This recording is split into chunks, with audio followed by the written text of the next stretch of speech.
I hope you're drinking your water, especially in this summer season. It's like way too hot out there, and staying hydrated right now is very important. So hashtag stay hydrated and hashtag stay safe as well.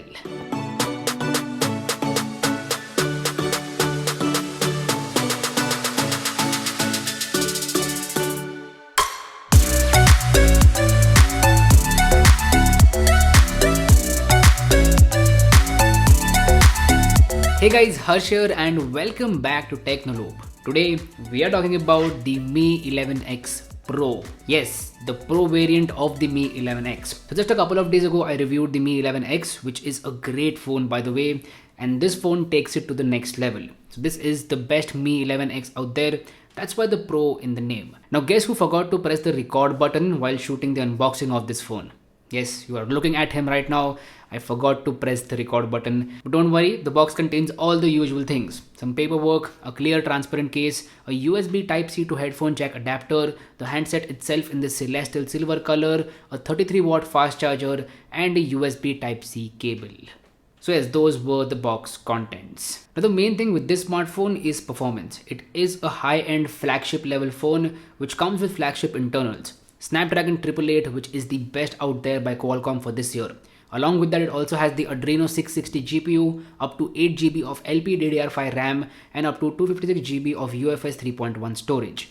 The battery capacity is 4520 mAh with support for 33-watt fast charging. So you are getting all the big numbers out there. This phone is a beast when it comes to performance, and you can throw whatever you want at it and it will handle it like a champ. The Snapdragon 888 is a very good processor, in fact one of the best out there for this year. So if you do any high-end stuff like gaming or something like that, PUBG for 3-4 hours or COD Mobile for 3-4 hours, then this phone is going to be incredible for you. It is a performance-oriented smartphone. Now I will do my thorough testing and tell you more about the performance in the full review of this phone, but as far as my first impressions go, I am very impressed with the performance of the Mi 11X Pro. Now on the software side of things, it still comes with MIUI 12 out of the box based on Android 11, and MIUI 12.5 update is just around the corner. In fact, the Chinese ROM is already out, so I'm hoping that it would come to India very soon, like maybe in a month or so, and finally we'll have that clean experience. But right now this phone has MIUI 12. My favorite thing with this smartphone is the display. It comes with a 6.67 inches Full HD Plus 120Hz AMOLED display. It supports Widevine L1 and has HDR10 certification as well.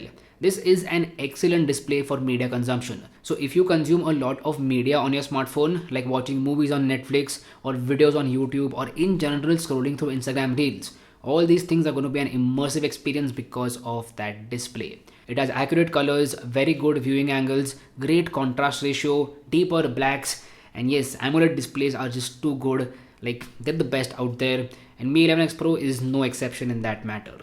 Now it's also higher refresh rate at 120Hz, and Snapdragon 888 is more than capable of handling the 120Hz very easily. I did not notice any frame drops whatsoever. It has been a very smooth experience as far as the refresh rate goes. Now one thing that I did not find on this phone is adaptive sync technology, which will automatically change the refresh rate so that it saves battery life. That could have been implemented because of the price of the smartphone, but it is absent. So if Xiaomi can do that via a software update, that would be amazing because it will definitely help in terms of battery life. Now talking about battery life, this phone comes with a 4520 mAh battery, and in my initial testing period, the battery life has been pretty good.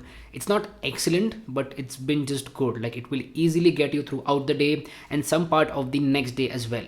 It's not like this phone is a battery champion or something like that. Nope, it's just a normal battery life, I would say so. Now it does support 33-watt fast charging with the charger inside the box as well, and that is normal for this price point. I would have loved to see like 50 watts or 65-watt fast charging because of the price of this phone. It starts at 40,000 rupees, and at this price point I am expecting 65-watt fast charging. So that should have been there. Alright, it is time to talk about one of the main things with this smartphone, and that is them cameras. So on the rear side there is a triple camera setup, a 108 megapixel primary sensor, an 8 megapixel ultra wide angle camera, and a 5 megapixel macro sensor. As far as my initial impressions go, the cameras do seem really promising. The colors are good, the dynamic range is impressive, and the photos are detailed as well. My initial impressions are good about the cameras. But you guys know me, I will do my thorough testing and I will make a dedicated camera review of this phone. It will be coming very soon, so stay tuned on the channel. On the front side of things, there's a 20 megapixel shooter and the selfies also seem pretty good. My initial impressions are positive about the front camera as well. But again, stay tuned for the full camera review. Mi 11X Pro is a very comfortable and lightweight phone to use. The design of this phone is excellent. Also, I just love this color. Like every time you shift it, there is some different effect and different color that you get, which is, kind of trippy and good looking as well. I really like this color and you should definitely think about it. Now, I know that it is not classy. It's a little bit flashy for some people, but you should consider it. And this is also a matte finish. It is not a glossy finish. So that is pretty good, right? Matte finish always wins over glossy finish because it attracts less fingerprints. Now, as far as the build quality goes, it has glass on the front and back with a plastic frame. Yes, the frame is plastic. Now, do you know how I know that? Because there are no antenna bands on the frame. So if there were antenna bands, then that would mean that it has a metal frame. Apart from that, Mi 11X Pro does not have the headphone jack, which is not good. It should have had the headphone jack because I love me some wired audio. On the plus side of things, it comes with an IR blaster, which is a very good feature and highly appreciated. I love the IR blaster. It is a very convenient thing. Overall, the Mi 11X Pro is a pretty interesting smartphone. I would not say that it is very cheap and very affordable, nothing like that, but it is priced competitively. Like for 40,000 rupees, you will get the OnePlus 9R, which has a Snapdragon 870, but also has Oxygen OS. So if you want Snapdragon 888, 108 megapixel primary camera and all those things at this price, then Mi 11X Pro is a very good offering. Also, this phone is not overpriced by any means. It is expensive at 40,000 rupees. I'm not going to say that it is very affordable, but it's not overpriced either. So yes, please, if you had that misconception, I'm going to say it's not overpriced. Now, if you want to buy this phone, I will make sure to drop a link to it in the description box below. So anyway, those were my first impressions about the Mi 11X Pro. Do let me know how you feel about this video in the comment section down below. If you like this content, go ahead and hit that like button. And if you haven't already, please subscribe to the channel. It would mean the world to me. My name is Harsh Punjabi and I'll see you guys in the next one. Bye bye.